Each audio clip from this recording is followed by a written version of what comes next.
여러분 안녕하세요. 코비지 오양 현상민 원장입니다. 코성용 부작용 중에서 가장 대표적인 케이스가 구축인데요.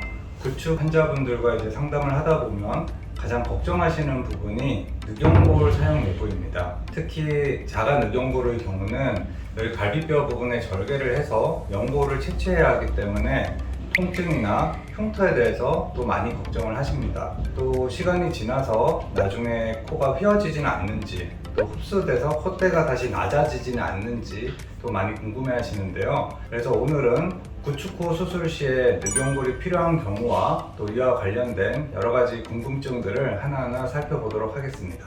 먼저 구축코 수술 시에 이제 늑연골이 필요한 이유에 대해서 말씀드리자면, 구축코는 일반적으로 이 코끝이 점점 짧아지거나 아니면 좌우가 이렇게 쪼그라드는 현상입니다. 구축이 발생한 경우에 대부분은 염증이나 보형물 부작용으로 인해 주변 피부가 쪼그라들고 또 여러 번 수술하면서 코 안에 있는 이제 비중격이나 아랫연골 같은 연골의 지지대가 무너지거나 매우 약한 경우가 있습니다. 지지대를 튼튼히 만들어줘서 이제 피부를 이렇게 늘려주고 또 코가 다시 무너지지 않도록 해야 하기 때문에 일반적으로 늑연골이 필요합니다.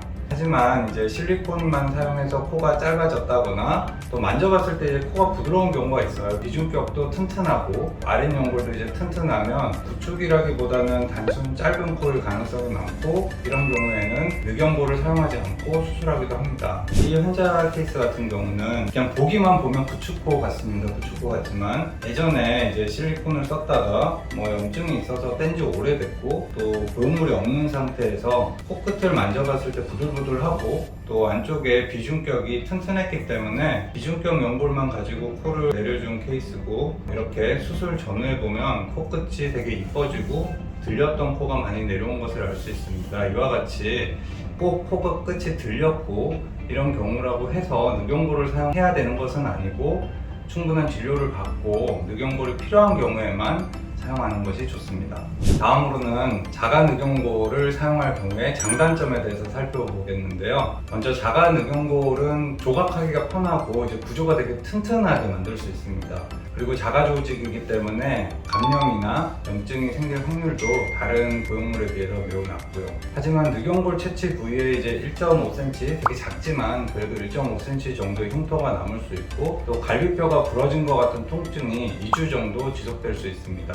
또 환자분들이 주로 걱정을 하시는 부분이 이제 자가 늑연골을 사용했을 때 와핑이라고 이렇게 틀어지지 않는가, 이런 것들을 많이 물어보시는데요. 이 휨 현상 자체는 무조건 발생하는 것은 아니고 일반적으로 7에서 8% 정도 발생한다고 보고되고 있는데, 특히 콧등에 이제 늑연골을 깎아서 보형물 대신 사용했을 때 흔히 발생합니다. 휨 현상이 발생하면 재수술을 통해 콧등에 휘어진 연골을 펴줄 수 있지만 또다시 휘는 경우도 가끔 있습니다.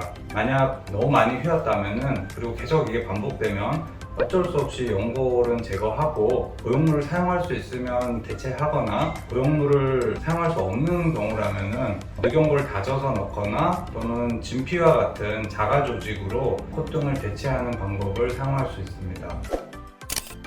환자분들 중에 가끔 기증 늑연골에 대해서 여쭤보시는 분들이 있습니다. 기증 늑연골은 늑연골을 채취하지 않기 때문에 흉터나 통증이 없다는 장점이 있지만, 다른 사체에서 기증받은 연골을 면역 처리했기 때문에 자가 늑연골보다는 흡수율이 높고, 만약에 염증이 생기면은 자가 늑연골하고는 다르게 다 제거를 해야 합니다. 메드코나 메쉬 같은 이물질보다는 안전하지만 자가 늑연골만큼 좋은 재료라고 할 수는 없습니다.